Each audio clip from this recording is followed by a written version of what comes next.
fiz uma entrevista crocante com o nosso querido Renato Aroeira, o melhor chargista do Brasil. Já veio aqui na Folha TV e também deu uma passadinha lá no Meteoro Brasil. Olha o que ele falou por lá.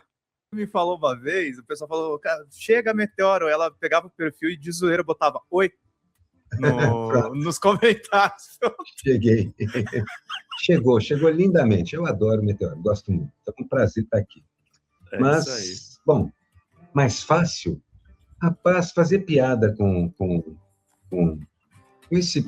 essa elite absurda que a gente tem, auto-intitulada elite absurda, é fácil demais. Eles, assim como é fácil processá-los também, porque eles entregam as provas. A mesma coisa, fazer piada é mais ou menos a mesma coisa. Eles entregam as provas para a gente o tempo inteiro.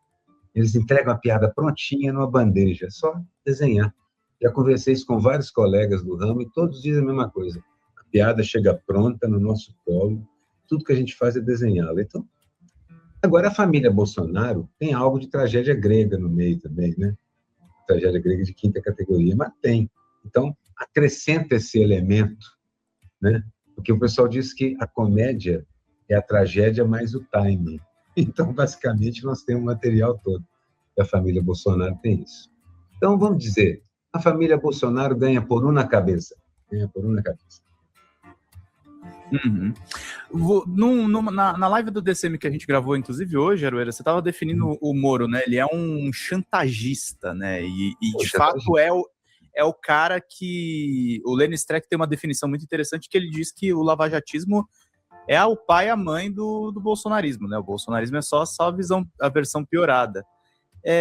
Como é que você está vendo isso, Aroeira? Esse país vai ser passado a limpo mesmo com tantos crimes? Ou será que a gente vai ter alguma decepção em algum momento, algum acordão para deixar para lá? Hoje eu estava conversando com meu filho agora há pouco, e a gente estava falando sobre isso, assim, passar limpo, eu acho que não. Eu acho que são épocas um pouco mais tensas do que outras durante o desenrolar da história, e algumas épocas mais calmas. Eu acho que a gente está num desses interregnozinhos, assim. A gente está vivendo os tais tempos interessantes, né, Pedro, da maldição chinesa, né? Que você viva em tempos interessantes. O que é muito bom ler sobre isso, estudar esses tempos depois, é fascinante, mas viver na época, digamos assim, durante a Comuna de Paris, ou a Revolução Francesa, ou durante os 50 anos finais do Império Romano, por exemplo, ou durante a invasão, uma das invasões mongóis, por exemplo, no Império Chinês, são momentos em que tudo fica conturbado, o tempo inteiro acontecem coisas. Nós vivemos um desses momentos agora. Depois tem um momento de estabilidade, assim, 20 anos, 15 anos, 500 anos, depende do ponto da história onde você está. Mas, assim, estabilidade nos próximos tempos eu não vejo. Então, acho que nós vivemos em tempos interessantes. E a gente, então, tem que corresponder, né? A gente tem que se virar, igual no Matrix, né? Aquele negócio de desviar das balas o tempo inteiro. O tempo inteiro. Quando eu vi aquilo, eu falei, poxa, é isso que a gente faz todo dia, o tempo todo, toda hora. Desviar das balas. Essa charge que viralizou no mundo todo, Aroeira, você foi processado e você mostrava ali, teve uma solidariedade nacional e você mostrava ali escancarava, na verdade, a verdade inconveniente que era aquele governo Bolsonaro. A gente estava falando também nessa outra live que, tipo, tá difícil, inclusive, dormir nesses tempos curiosos, né? Eu não durmo há muito tempo, assim, Pedro, eu não durmo direito. Desde muito antes do Bolsonaro? Olha, para falar a verdade, desde que eu entendi a primeira operação, a do mensalão, a princípio não, a princípio eu achava que aquilo era perfeitamente factível, possível, porque é Brasília, é o meio, é assim mesmo, política, mas o marxista que habitava em mim pensava assim, tem algo esquisito acontecendo, o que é esse tal do movimento estudantil. Aí, desde então, eu começo a desconfiar. Eu ainda fiz charges, fiz piadas, gozei muito, Zé Disseu, todo mundo, mas depois de algum tempo eu estava pensando, que diacho é isso, na verdade? E as peças começaram a encaixar à medida que reportagens iam aparecendo aqui e ali, que as histórias começavam a ser contadas. Então, a perseguição original, né? Existe imprensa, existe mídia, e existe uma mídia alternativa já há algum tempo, né? Então, eu digamos que assim, desde essa época, então, que eu não durmo direito. Desde essa época, desde o final aqueles finais da operação do Mensalão, quando eu vi que, na verdade, o governo Lula foi privado, não conseguiram atingi-lo mortalmente, mas ele foi privado de 4 ou 5 das maiores cabeças políticas que o PT tinha naquele momento. Aí eu entendi para que serviu aquilo. E aí eu tive acesso àquela ideia de que a Federação dos Jornais tinha decidido ser oposição, tinha decidido, já que não existia uma oposição coerente no Brasil aos governos populares, e eles, temendo pelo futuro disso, começaram a articular a oposição, e a oposição foi isso. Então, essa combinação de coisas aí foram ensaios para chegar na Operação Lava Jato, que depois foi uma espécie de conluio muito mais eficiente entre justiça, judiciário e jornais do que... E aí, assim, não durmo. Desde então, não durmo direito. Agora, essa charge especial, o filhote predileto, o produto, o alien que saiu da barriga desse pessoal é o bolsonarismo. Não acho que eles tenham planejado o bolsonarismo, não. O fascismo virou uma ferramenta de escolha, mais ou menos naquela época. Não era. Até então, eu diria que esses caras pensavam seguir os meios tradicionais. Mas eles queriam Serra, né? Aí depois fizeram Alckmin, essas coisas. Queriam o Aécio fez a ponte entre uma coisa e outra. Ajudou a empurrar a política para o lixo e assim por diante. Mas o Bolsonaro, quando ele convocava o povo, entre aspas, a agir diretamente, sem intermediários, a favor de uma coisa que ele acreditava, isso me pareceu assim, a maior aproximação que eles tinham tido até então com o fascismo na prática. Aí eu pensei assim, os caras pegaram o símbolo, por natureza, do melhor gesto humano que é possível, que é cuidar do outro, que é a Cruz Vermelha, acabou sendo o símbolo do tratamento hospitalar. Acabou virando. Por quê? Porque é um pessoal que vai aonde tem alguém precisando de ajuda médica e cuida. E misturaram isso com o pior símbolo que até então a humanidade tinha conseguido, o pior significado que você tinha conseguido dar a um símbolo, que é a cruz gamada, a cruz suástica. Pobre cruz gamada, que originalmente era uma cruz lá do subcontinente indiano, assim, do budismo. Foi irremediavelmente transformada no pior símbolo do mundo. Superchat, a gente precisa disso para continuar vivos. E vou te contar um negócio. Claro, eu fui processado, então eu tive a reclamação do lado suave. Foi arquivado depois, né? Foi. Mas também recebi um telefonema muito gentil, conversa com a Cruz Vermelha, pedindo para tirar ela disso, basicamente. É que a treta escalou tanto que eles falaram assim... A treta escalou, eles pediram, por favor. Eu expliquei isso, olha, vocês têm que lembrar que vocês são símbolo da bondade. Eu que sou um naif, eu acredito, eu sou um símbolo da bondade. E o resto é o símbolo visual, gráfico do mal, e um adapta no outro tão bem que eu não podia não fazer essa charge. Vocês me perdoem. Prometi que se precisasse eu faria algum desenho para qualquer campanha da Cruz Vermelha. Não fiz, mas fiz dos Médicos Sem Fronteira, que é alguma coisa parecida. Já é algo parecido. Aroeira, você falou dessa questão do mensalão e me chamou muita atenção, né? Você fez uma charge no dia 6, você publicou, na verdade, no dia 6 de 2025, do Chico e do Paulo Caruso, né? E deixa eu pegar aqui, vou botar esses dois queridos na tela.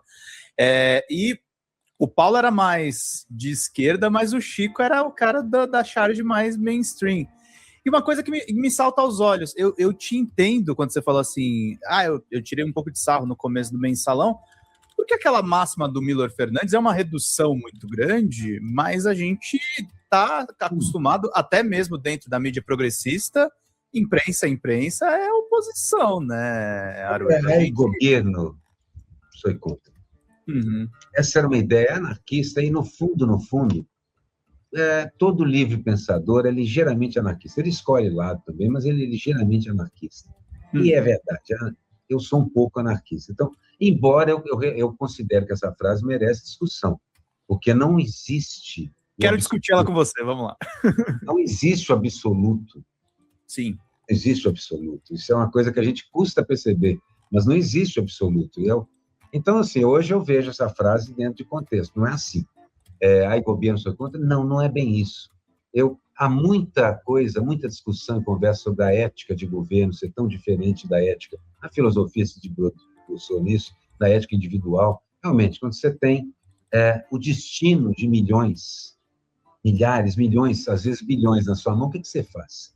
Você usa as mesmas medidas que você usa para dormir em paz, você com sua consciência, ou você vai usar talvez a coisa do mal menor, a coisa do que menos fere? Há tanta questão ética, é tão difícil o absoluto, Pedro, tão difícil. E é difícil nas ciências da natureza também. O absoluto não existe. Você chega muito perto, sintoticamente, mas não existe. Então, filosofia e ciências duras concordam nisso. O absoluto é um construto, não existe. A partir daí, sua vida fica mais tranquila.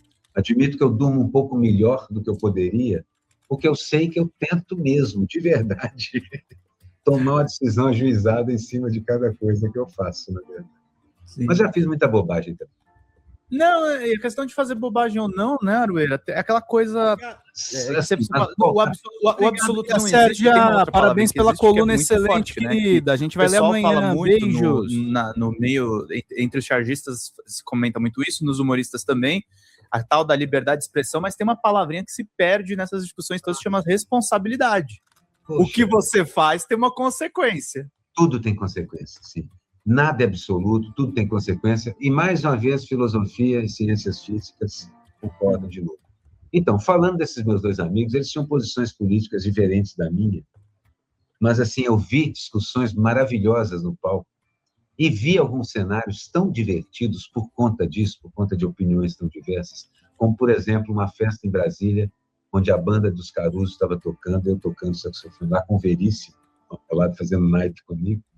E a gente tinha um salão, era ao ar livre, mas muitas mesas grandes, e toda a corte de Brasília ali.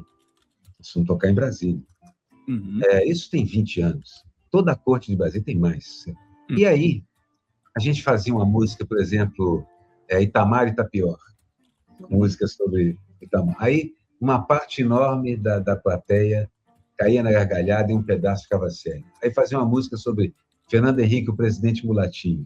Aí uma parte enorme da plateia, outra parte caía na gargalhada e uma outra parte diferente ficava muda, e assim por diante.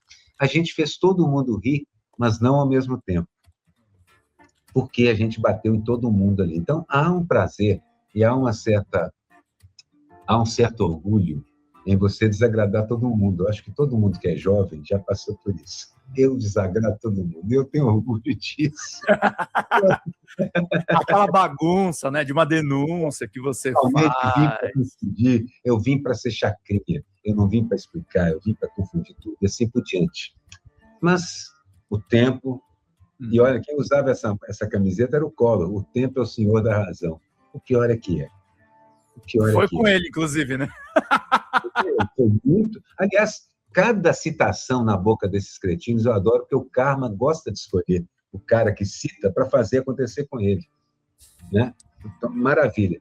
Mas aí, o tempo eu vou percebendo isso. Tudo tem consequência. Eu preciso ser responsável. Levei esporro do movimento negro, levei esporro das mulheres, levei esporro dos LGBTQ+, levei. E uma ou outra vez tentei resistir, mas com o tempo também aprendi que 99,999% de chance do cara que reclama tem razão. A pessoa que reclama não tem razão. Tem. Especialmente quando a gente está falando de gente que historicamente é alvo de piada, etc, etc. Político, não. Historicamente é alvo de piada, mas acho que aí a meritocracia vale. Políticos, em geral, merecem, até porque é uma profissão ingrata, difícil, onde você precisa até mentir. Você precisa fazer coisas que você, no seu caráter privado e individual, não faria, mas como político você precisa fazer. E é muito melhor do que a alternativa, Pedro, que é um voar no pescoço do outro e sufocarem os dois. Sabe Sim. como? O explorador de outra galáxia descobriu o fóssil de dois caras agarrados no pescoço um do outro. Pronto. Foi bom, mas não foi. Então, a política, apesar de ser um negócio que os Caruso até fizeram uma música, porque o Paulo Betti falou uma vez, assim, o Paulo Betti falou, o Paulo Betti avisou, fazer política é que nem fazer cocô. Mas isso, sabe, isso eu sei desde o tempo do Lacerda, não se faz sem meter a mão na mesa. É isso. É isso, queridos. Daqui a pouco a gente retoma essa entrevista maravilhosa do nosso querido Renato Aroeira. Fala, galera da Folha TV, não se esquece de se inscrever aqui no nosso canal para assistir programas como Folha Notícias Manhã, Folha Notícias Noite, o nosso Folha Entrevista e o nosso Barzinho das Meninas. Muitas coisas bacanas a gente acompanha por aqui e a gente precisa muito, muito do apoio de vocês para nosso trabalho jornalístico, investigativo, de curadoria de conteúdo, com vocês ajudando no nosso Pix, folhademocrata@gmail.com, ou mandando superchats, valeu demais, e os recursos financeiros, tornando-se membro do nosso canal, no nosso curso de jornalismo básico, para você ficar muito bem informado a respeito de tudo. Queridos e queridas, muito obrigado pela presença de todos vocês. Vida longa e próspera. Cuidem-se, cuidem dos seus, e não esquece de se inscrever aqui na Folha TV. Até mais!